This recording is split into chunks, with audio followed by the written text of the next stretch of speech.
Today I'm going to be doing kind of a guide on how I watch my games after I'm done playing them, which is a very important part if you're wanting to get better at the game. I think a lot of people struggle with reviewing games that they played and trying to learn from them. It's a really big thing when I came from the Smash scene, was watching yourself play the game and then learning and growing from that. And I think that aspect is just as important as in this game, maybe even more important. It's very important that we watch and see how we play our games out, what we struggle with, kind of the matchups we're struggling with, why we struggle against them. You know, I think sometimes we just look at matchups on paper and we think, oh, well, I'm supposed to lose that. But, you know, sometimes we're just losing not because of the matchup being bad, but we're playing incorrectly. What kind of gave me motivation to do this video was I was watching LAIC today and I saw Henry Chow go on to do an interview after one of his rounds when he played Charizard and he's playing Gardevoir. And the interviewer was like, hey, you know, I know that's a rough matchup for you, but just talk us through it. You know, let us know, you know, kind of how you play through those tough matchups. And Henry Chow was like, you know, I don't think Zard's a hard matchup. He's like, I actually think Gardevoir's favorite, which would be crazy for anyone else to say except him, right?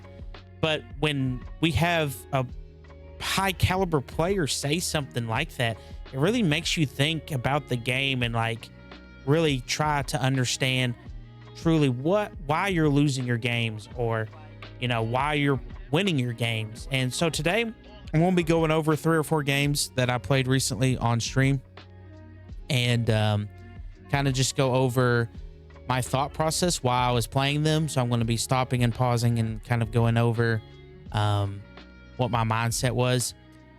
The only good games were ones I win, but it is important that you also learn from the games that you lose. Unfortunately, the games that I lost in this VOD are either because I have a really dead hand, or I'm just playing against some nonsense. And I don't want to show you all that, but I do want to reiterate that it is very important that we probably watch more of our losses than our wins, because that's where we're going to grow the most. But we can still grow from watching our wins and watching how we process it. I just kind of want to give you all an idea of how I look at this when I'm doing a VOD review. And you may be thinking, well, you know, I don't really have the capability of watching myself play. You know, it's really easy to set up a screen recording.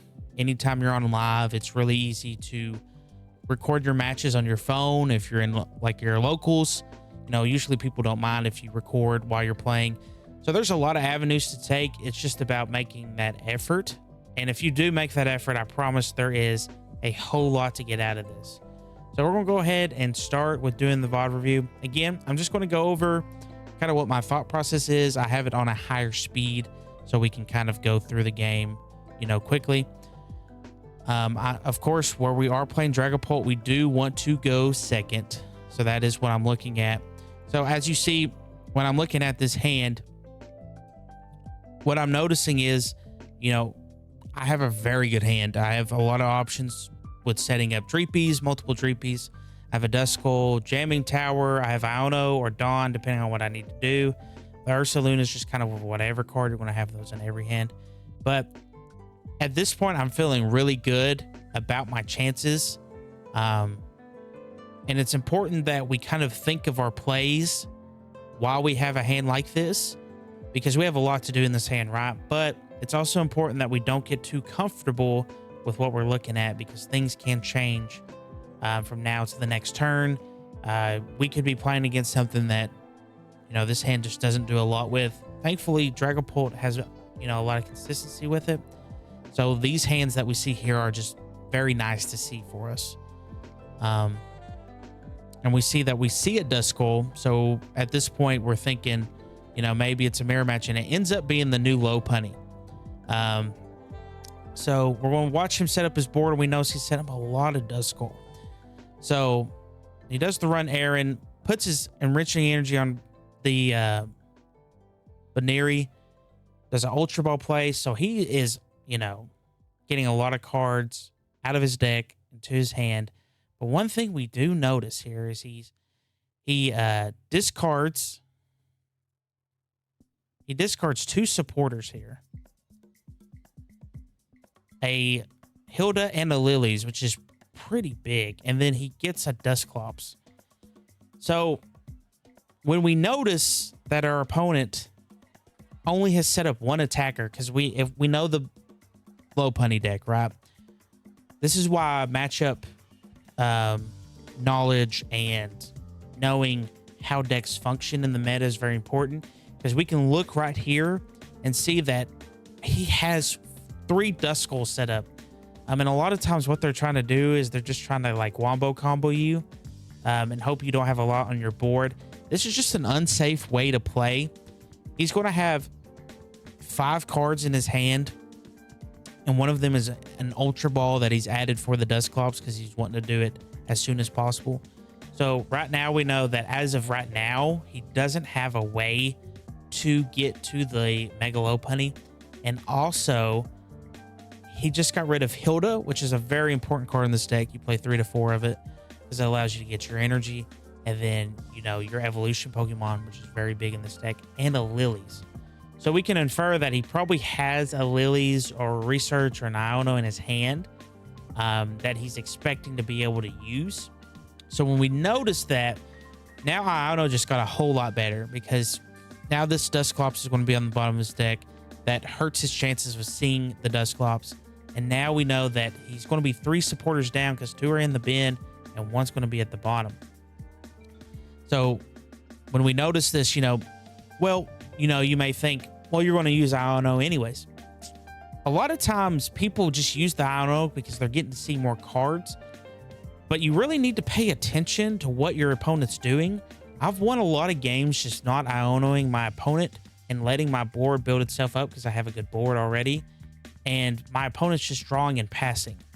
I actually had a couple games like that today on stream where I didn't Iono. I had a good chance. I had 3 cards in hand, and I had like 2 Dracloaks and an Iono. I want to see more cards, but my opponent only had 2 to 3 cards, and they weren't really doing anything on their turns, which kind of gives me the idea of oh, they're probably struggling.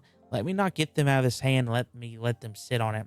Especially when you play something like Badoo, you would love to Iono after you Badoo someone over and over and over because they have all these item cards in their hand, and then it goes straight to the bottom of their deck. But now that we've seen what they're doing, we definitely want to play Iono. So we're just going to set up our board as much as we can, use as many cards as we can. So I'm setting up quite a bit because I am afraid, you know, he does have a lot of Dusclops, so I don't want to just him pop, and then I'm so far behind I can't do anything. Then we do the Iono here. And then as you can see, we have 2 Dracloaks, Dusclops, a rare Candy, and a Fire Energy. This is exactly what we want to see in our hands. And it's actually an insane hand. And then we Badoo them to keep them off items. And as you can see, our opponent's going to do a draw 2 and not really do anything else because they're stuck.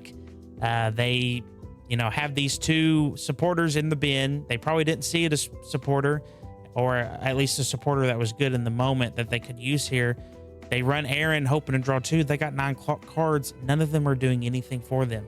They're either a bunch of items or just like supporters that don't really matter at the moment, like maybe a boss or a Turo. And now they're just sitting with all of these Duskulls. Well, you have all these Duskulls. Now I have an option to go after these because of the Phantom Dive doing 60. But I want you to pay attention. My main focus isn't the Duskull because he has 3 of those. So me getting rid of one of those doesn't really do anything for my game. Getting rid of this Baneri is my main priority. And so what I'm trying to do here is I'm trying to just set up a Dragapult play here since I do have the rare Candy. I do believe I get it. As you can see, I had to make sure I wasn't getting ahead of myself. I do get it, and I think for a second to see if I want to go straight after the Baneri or if I want to sit under the Badoo. It's really important as a Dragapult player especially that you understand when the right time to get off the Badoo is. As you see, I have a second Badoo set up just in case I want to get back into it, and like if I get far behind and I can counter catch or something that my opponent doesn't want up, that doesn't have like any energy on it, like this Kangaskong, or something that can't retreat. Obviously, it can retreat right now. But a late game Badoo sometimes is just as important as an early game Badoo, and a lot of people miss that. So it's very important that you understand your game state and when it's time to stop Badooing. But at this point, because my opponent only has the one Baneri, I'm like, if I take out this Baneri, he can't do anything. And he just immediately concedes. Now, all he has to do to prevent this, legit, is play another Baneri instead of these 3 Dusclops. It could have been 2-2 really easily. Then it gets to the point where I either have to go for a Dusknor play and then maybe a Hawlucha to try to get both of them KO'd, or I have to do like a Dusclops and Countercatcher play to get both of them KO'd. It requires me to have more cards. Because they are making me use more cards, it's unlikely that I have that every single time we play, especially in a best of 3. As you can see, I didn't have that play in my hand, but my opponent just didn't play another Baneri, and this allows me to play the game however I want to. Every time he plays a Baneri from now on, I have an opportunity to either go after with a boss, do the Hawlucha play and knock it out, and he still has 4 other Pokemon on his bench, so he can never put 2 Baneris down at once unless he Turos. So it's very important that you understand what your game board needs to be, or you play into stuff like this. Because when you see Badoo, when I start Badoo, you have to know that, like, I'm probably playing against Dragapult or maybe something like Grimmsnarl, something that's going to be doing damage to my bench. It's probably important that I have multiple attackers set up so that I'm not getting comboed to where I can't play the game. I just prevented my opponent from playing the game at all. So it's a really easy way to win games very early just by your opponent misplaying. That all that took was one misplay and I capitalized on it, and then I ended up winning. So now we see my opponent picks first. He's playing Fan Rotom. So I have to assume that it's either Terra Box, Raging Bolt, or Eevee Box. We see the Pidgey, so that kind of leads me towards more of an Eevee Box build. Terra Box can play the Pidgey, but we know Raging Bolt doesn't.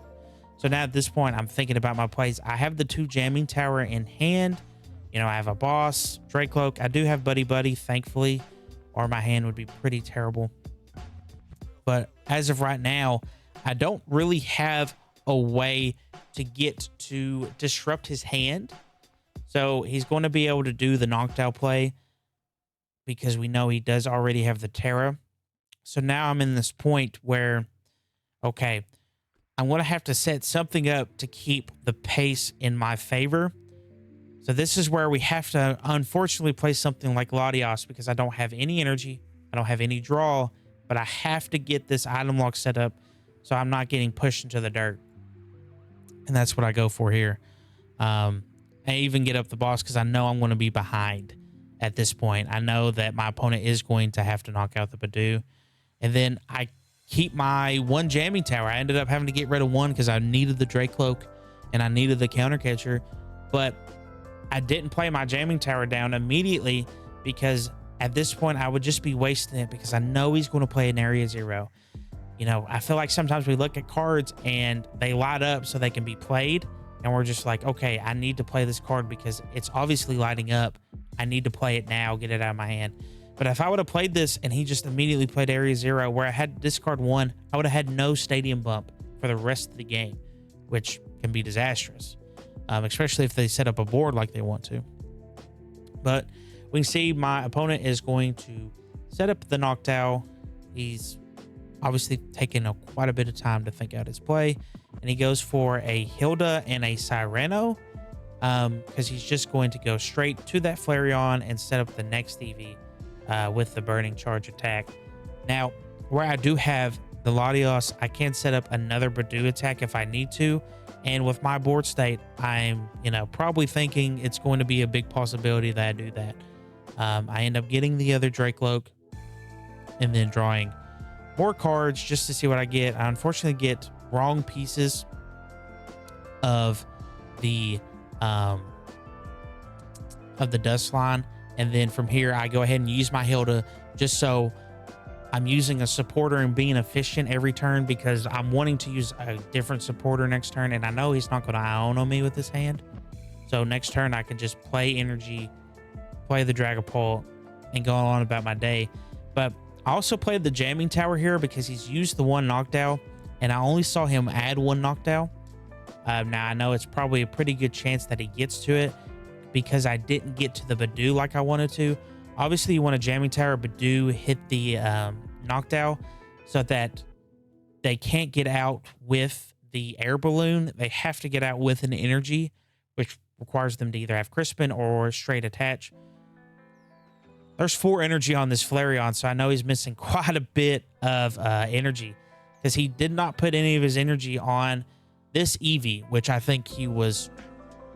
Maybe he's overthinking it. I don't know why he put all of his energy on the Flareon. He should have at least put 1 on the Eevee, but unsure what his thought process was there. But at this point, I make the choice that I'm just going to sacrifice the Latios because the Dracloaks are just too important at this point. And if I retreat and I get one of these stuck, I'm in trouble. Or if one of them get knocked out, I'm also in trouble. And as we see, as most Eevee Box and Terra Box players, or they always have the second knockdown when you don't need them to. It just happens. Such is life. But now we're going to try to see, you know, kind of think what he's setting up. Obviously, he is going to go to that area 0. Good call. And then he's going to set up another Hoot Hoot to try to give him some late game plays. And as we can also see, he's setting up the Pidgeot, which is pretty bad for me. Anytime this deck sets up Pidgeot, it makes my Ionos a lot worse. It makes my big hand disruptions a lot worse. And he ended up having the attach.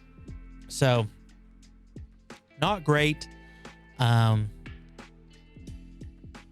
You know, not really liking where my hand is at this point. But as you see, I do see the Iono. I want to go ahead and use all of my moves that I can before I set up that Dragapult. And I go ahead and set up a Badoo just in case I have to use it late game, even though it's not the best thing that I can do.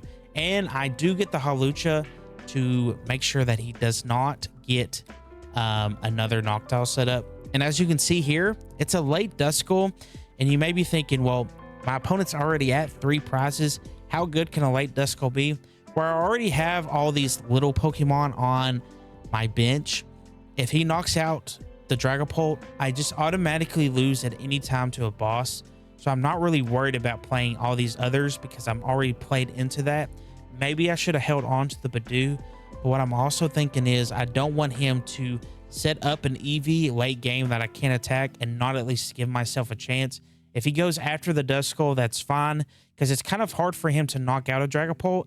And that's still at 2 prizes. And this is the only 2 prizer I have.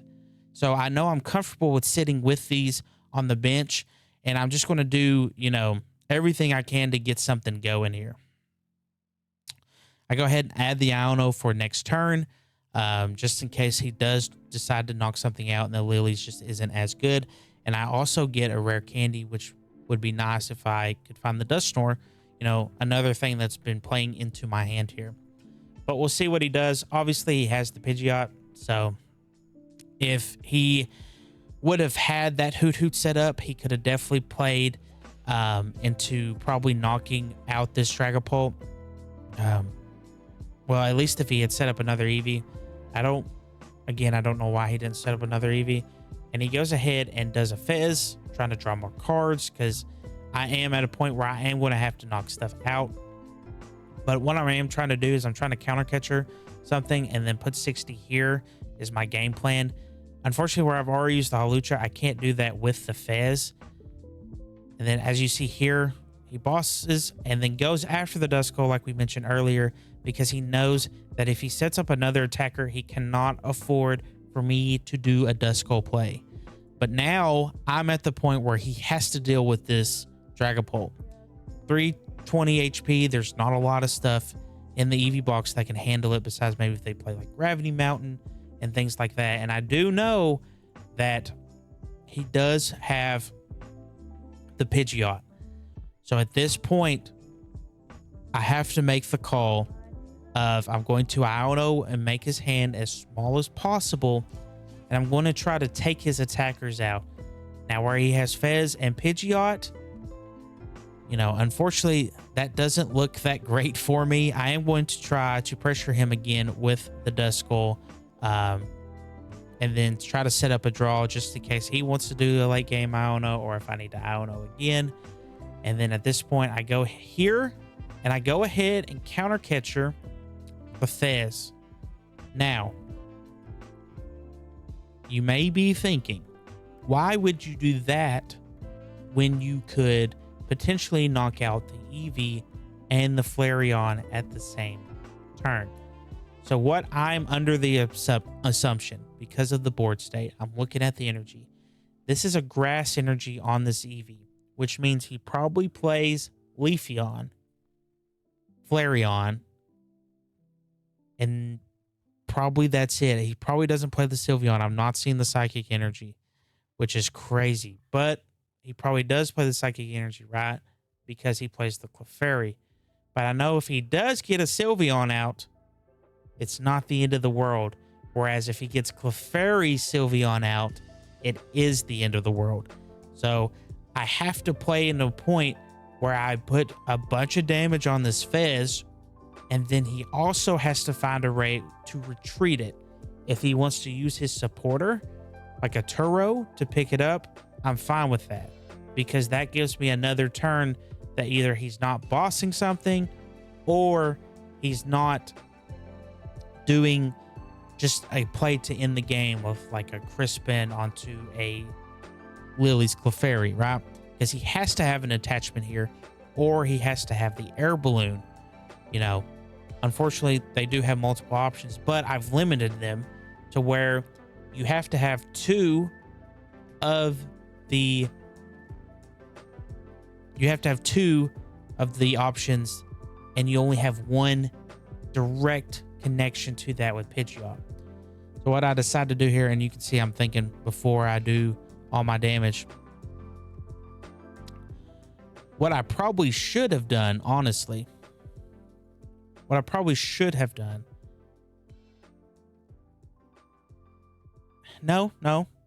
think this is correct. I go ahead and decide not to knock out anything, and I leave both of these with 1 HP so that I can do a play at the end of the game. I'm at 5. All I have to do is be able to knock out any of these and then put 1 and 1 there, and that's the game. I know he's not going to play anything like Battle Stadium. He could have something that knocks his Stadium, but most Eevee box, Terra boxes only play the Area 0, and he has a full bench. So I know if he has a full bench, he cannot play the Lily's Clefairy that I'm terrified about. That's why you have to think about your plays before you just go willy-nilly. Now that he has, because he probably played this Fan Rotom and stuff just to get it out of his hand, but now that he's played it, now he doesn't have any room to put the Clefairies. And even if he did, he has to have energy attachment, so he can't just Crispin Clefairy win the game, right? So at this point, I've Ionoed my opponent to 2. I've not knocked out anything, and I also have a really good chance just to win the game next turn, because I also have Dusclops that can hit this Eevee here and just win the game. Or the Fan Rotom. That's why I put the last one on the Fan Rotom, so that if he did evolve this, I still had the play to win the game. And if I'm not mistaken, my opponent just kind of spins his wheels here. He does find the Gravity Mountain, which is pretty big. It does let him get rid of that Flareon and that Eevee. But guess what? He doesn't have any attackers. So he does this play to save himself. But because he had so much on his bench earlier and didn't have room for that Clefairy, now I'm sitting pretty. Because now he's got rid of all of his attackers and he has a full bench. He does go ahead and boss, because he doesn't have really anything else to do. And at this point, I'm trying to find the... Actually, I don't need to find... Yeah, I remember now. So I don't even need to find the Dusknoir now, because he's played Gravity Mountain, and that makes this Pidgey 250. So now I actually get to counter catcher the Pidgeot, do the Dusclops, 50 on here, and then attack and knock out both of his draws. And the only way that he can draw out of this is if he gets a knocked out, which I've already seen him use 2 for sure. And I think maybe even 3. I think he got rid of 1 earlier. So at that point, he notices that I'm losing both of my draw options for the next turn. He probably didn't have a lot in his hand, and he went ahead and conceded. So at any point, if I knock out any of his Pokemon that last turn, all he has to do is Lily's Crispin,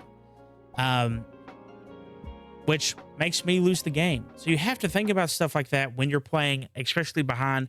And with Dragapult, you're going to be playing behind a lot.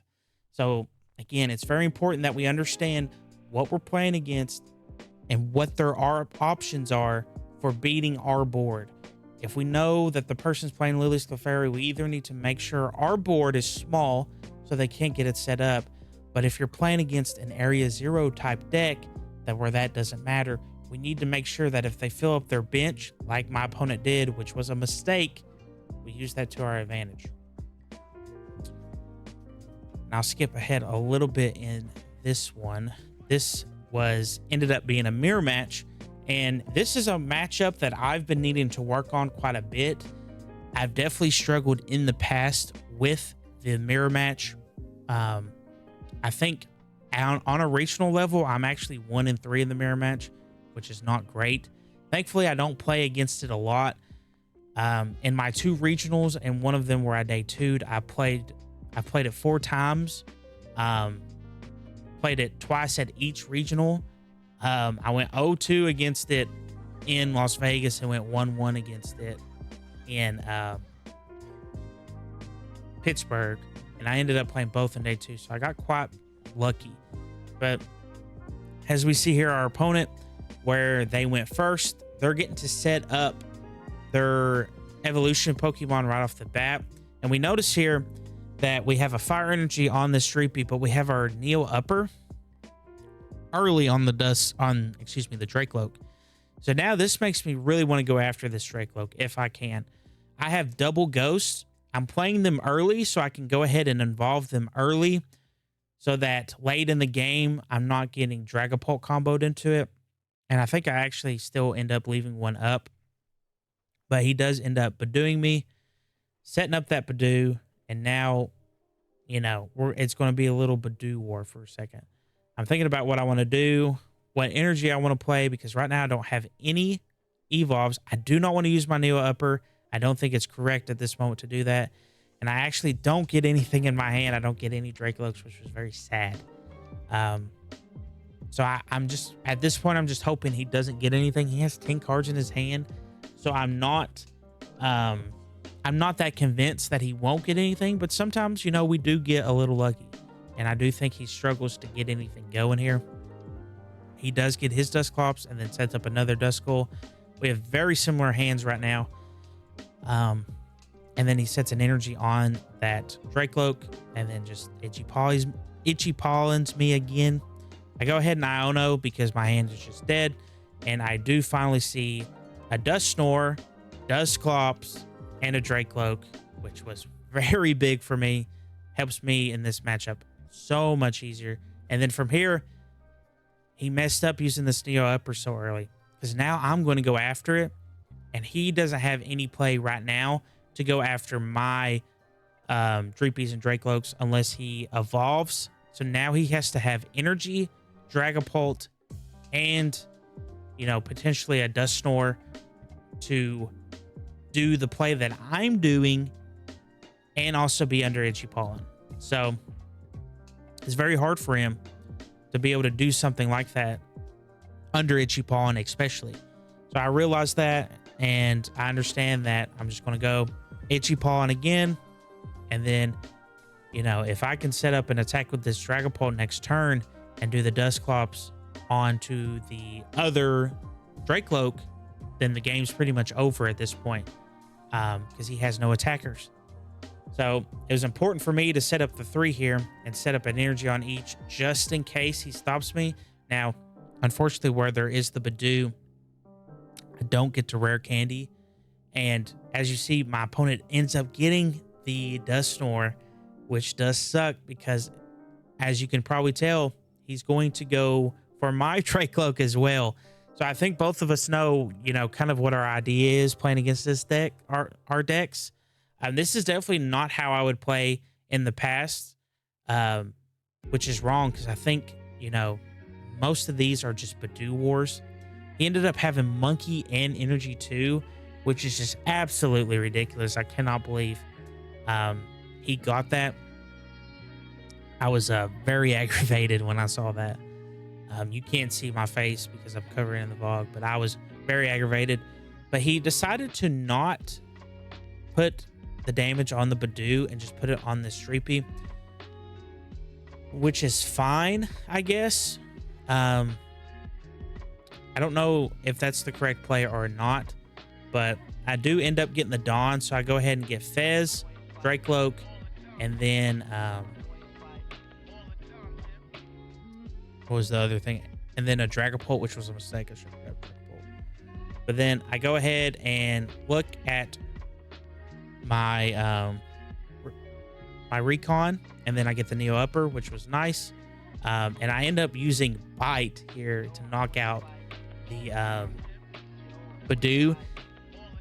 And here's the main reason why. So I Bite here, knock out the Badoo. Now I'm not stuck in the item lock anymore. I didn't get to set up my Badoo like I wanted to. I wanted to go into another Badoo and then knock out his Badoo. I did not get that off my cards. I could have potentially got that. Actually, I think I prized. I can't remember if I prized the second Badoo or not. I think I donned and looked for the second Badoo and it was prized, and ended up going for Fez instead. But if it wasn't prized, that's definitely something I should have considered, because all I have to do there is retreat, then Badoo again, and then he has Monkey, a Duskull, and a Dracloak with no clear way of getting energy Dragapult without just naturally drawing it under a Badoo. And I'm sitting pretty there because I can just wait. I won't be an item lock the next turn unless he finds another Badoo. And then I could do the Hilda play to get the Neo Upper and a Dragapult and then just win from there. But I'm also at 3-3, so I know he can't counter catcher me to knock out like Dracloak or the Dusclops or put a bunch of damage on Fez. So I know he also has to have Boss here. And he ends up getting the Ultra Ball. Again, if I would have been able to Badoo, he wouldn't even have this play set up. And he does end up having the Iono, which was quite tragic that he had that. But as we'll see, it doesn't play that much into factor just yet. But he does end up getting the Phantom Dive. He did not get to go after this Dracloak, which was huge for me. And he also did not get to go after the Dusclops, which is huge for me, as you'll see. So at this point, I know in the game, I need to have Neo Upper, Dragapult, and then Dusknoir for game. I Dusknoir the Dragapult, and then where he has the second Duskull, where he never got it set up like I did, now it's going to come back to bite him in the butt. Whereas I knew the priority of setting this up early so that I could be in this position and potentially win. So I only play one Dusknoir, so I have to be able to find the energy and Dragapult and use this Night Stretcher for the Dusknoir. I can't use it to grab energy because I have to have Neo Upper, and I know I only play with the one Dusknoir, so I do have to get it from the discard pile, which you'll see here. I do grab the Dusknoir, and then here I go ahead and draw before I Lilies. And the main reason why I draw before I get Lilies is because there is a chance that I do get the Hilda. If I get the Hilda, it's game over immediately because I know I have the Neo Upper. It's not priced. Also, I can get rid of the cards that I draw with the Fez if they're either Pokemon that can be played, Ultra Ball, or Buddy Buddy, which makes the Lilies more, susceptible to getting that Neo Upper. Because now I know either, okay, I'm not going to have the Hilda play and I have to Lilies, or I'm going to draw 3 and get the Hilda play. So as you see, I end up just completely finishing off I should have actually just Ultra Ball and then played that. That's actually a mistake that I'm just now noticing. I should have Ultra Balled them and then either played like Ursa Luna or something, you know, maybe to win the game late, because where we're at 2-3, he can't counter catcher and knock out this Fez, but he can boss. So that is something I have to consider. And as you can see, I did not find the Neo Upper, but I did end up finding the Hilda. So at this point, I just have to pass and hope he doesn't have the boss. And he did have the boss. So I ended up showing you all a loss. I forgot. But he did end up having the boss, and that was the game. But I feel like besides doing the Ultra Ball play at the end and get rid of those 2 cards, because as you saw, I had Moltres in hand.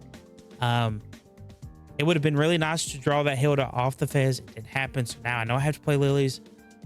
And probably what I do in hindsight is I probably actually do when I do the Buddy Buddy, I get the other Badoo and attack, and then require him to just have the boss off the rip, which he already did.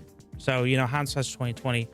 But just, you know, some things that we can learn from this loss. You know, maybe there wasn't a whole lot I could have done. And maybe even if I would have fixed these mistakes, I still would have lost. But there were still things that I didn't do correctly to play as optimally as I could. And, you know, I did lose because of that. Just some things to kind of think over, you know. Very unfortunate he had the boss, but, you know, sometimes they just have it. That's why we play best of 3s, right? But I'm going to go ahead and skip to... probably not this.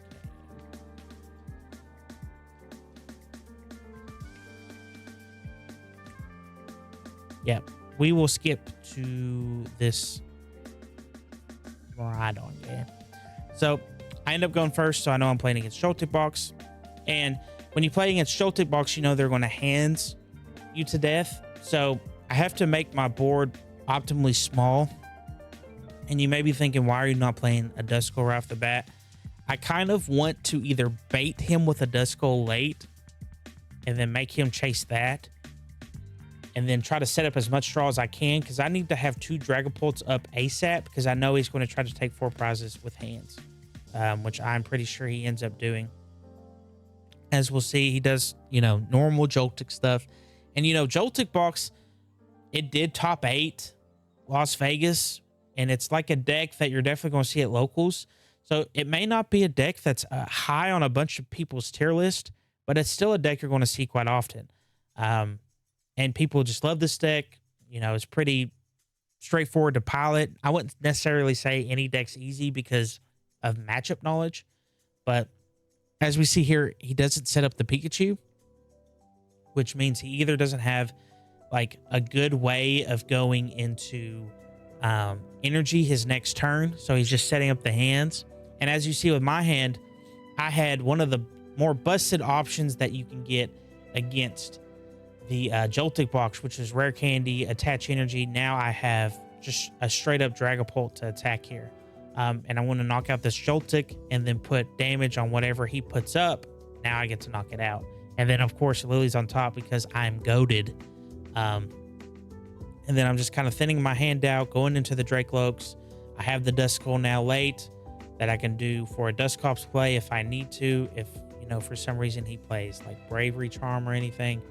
And yeah, now I'm feeling pretty good. You know, I know he doesn't play any stuff like Counter Catcher or anything, so I'm not worried about that. I know he plays like Prime Catcher, so he's probably going to try to boss or Prime Catcher. And then he sets up a Fez, so he has one draw. But even if he gets a 2-prizer, I'm also getting a 2-prizer, so I'm feeling pretty good right off the bat. Now he is going to get the Bravery Charm, so now this leads me to needing to either do the Duskull or getting that Jamming Tower. And as you see, Joltik's just going to do normal Joltik stuff. He's going to try to set up a Pikachu, which makes me think he probably has like something to knock out the Pult, like a Gravity Mountain, something like that. I wouldn't assume him to not play something like that. And so from here, I'm just trying to set up as much as I can, get rid of these cards that I know I'm not going to use. And then Iono putting his hand to be smaller. I unfortunately did not get the jamming tower. So now I do have to do this 2 hands. And as you see, I'm not adding anything else to my board. Now, if he finds a way to knock out with this Pikachu, you know, we may be in trouble. But what we're going to do is we're going to sit here and knock out the hands. We know we've Iono'd him. We're going to hope that he doesn't find all the pieces he needs because, you know, this deck doesn't have the best draw engine. He's going to get the draw off Fez. And if you're playing something like a Gravity Mountain, that's just not reliable because you don't have ways to get to it. And I know that. You know, I know Joltic Box doesn't play like a Chorus Tenacity to get to those stadiums. So I can kind of rely on my opponent not seeing stuff like that. And then if somehow by the good graces of the Lord and Savior that he sets up another hand somehow, which would be absolutely impossible unless he plays like the Jennies, I know that it's still one prize. He still has to take one more prize, and I don't have anything else except a Dragapult. And he ends up actually, excuse me, he ends up setting the Mega Mawile, which is pretty crazy. But now I have another way to win, which is just knocking out this Mega Mawile. So as you can see with my hand, I can set up like some baby Pokemon, but that really doesn't do anything. He doesn't have hands to threaten me, so that is an option. I do have the Latios, and then I do have Hildas that I can go and get like a Dracloak, or I can boss and knock something out. So what I decide to do, if I'm not mistaken, because I'm thinking out my lines pretty thoroughly here, is I actually decide to not boss, which you may think is crazy. Trey, why would you not boss here? Because boss doesn't win me the game. It just doesn't win me the game. If I boss, I'd have to go after the Fez, right? If he gets Night Stretcher, he gets to draw. I don't need him to draw here. I need to set up his hand to where he has, you know, as little as possible. And I want to save this boss just in case I need it. Let's say he plays another Pokemon and then retreats, and I don't have a way to get to his Pokemon. Now I have the boss in hand. I know he doesn't play Iono. I can just win from here. So now what my priority is here is to set up a Dracloak, and then from there go Dragapult. So I go ahead and Dracloak, do the recon, don't find anything I really want, attach energy, think about my plays here, decide to kind of just, again, thin out the deck, set up another Dreepy just in case I get another Dracloak so I have more draw, just playing these cards, getting them out of my hand. And then just putting all of the damage on the Pikachu because, you know, that's not my win con right now. My win con is staring right in front of me. So that's what I'm focused on. And I can, honestly, I didn't even think about this till now. I now can use the Dracloak to knock out this Mega Mawile, which is hilarious. I did not think about that. He ends up just knocking out my Dragapult. And I actually play this a lot more difficult. All I have to do is attack here, which is so funny that all I have to do is attack here. So from here, like what are you doing, Trey? What are we doing? Right? I just totally misplay here. I'm so focused that I don't see that Dragapult that I'm like, okay, well, if I don't see the Dragapult, I need to do this. I had the game and I just missed it. Now, if you all noticed, I got bailed out. And you may be thinking, well, how'd you get bailed out? Well, because I got Ultra Ball. But I don't even go for the Dragapult. And here's why. I messed up. I counter catchered. This should still be in the active. There's no reason for this not to be in the active because I can't I have to Halucha and put damage on this. I don't know where my head's at this point. I so overthought this. One, I could have just attacked with a Dragon Headbutt. One. And two, I play Ursaluna. So why was that not my play? I had the Latias. Just go Ursaluna. And that's what I do. So it's real funny to see now, you know, and that ended up being my last Dragapult. And I think that was the problem, is my Dragapult was prized. My last one, and I didn't see the Night Stretcher. So I was like spinning my wheels, and one, I had already won. All I have to do is attack with the Dracloak. And two, I play Ursaluna, and I know it was in the deck because I prize checked. Just go for the Ursaluna. Why did I counter catch her? Thankfully, I saw another counter catcher I would have lost, right? So it's really important that we're thinking out our plays and remembering what all is in our deck, because if we don't do stuff like that, we're going to make silly mistakes like that. I could have easily lost that game if the Lilies wasn't good. Thankfully, the Lilies was good, but that's how easy it is to throw your games. A lot of people do not realize how often you're just throwing your games just because you're not processing stuff. Why in the world would I think about attacking with a Dracloak? Well, I should have thought of that earlier, because 200 plus 70 is 270, and that's what the HP is for Mega Mawile. I didn't even think of that. For you to optimally play, you need to think about lines like that. You need to think about all your resources, your cards, the supporter Pokemon you're playing. You know, a lot of decks play the Fez and Mew. You need to be thinking about setting that up to win your games. You know, the best Joltic box players that I play against will always, I kid you not, always have Mew Fez on board. So even if I Ono them, they're drawing 5 to 6 cards their turn, because they want to see either that boss, or they want to see, you know, the game-winning Crispin. You know, they want to see stuff like that, and they're actively thinking about that 2 or 3 turns ahead.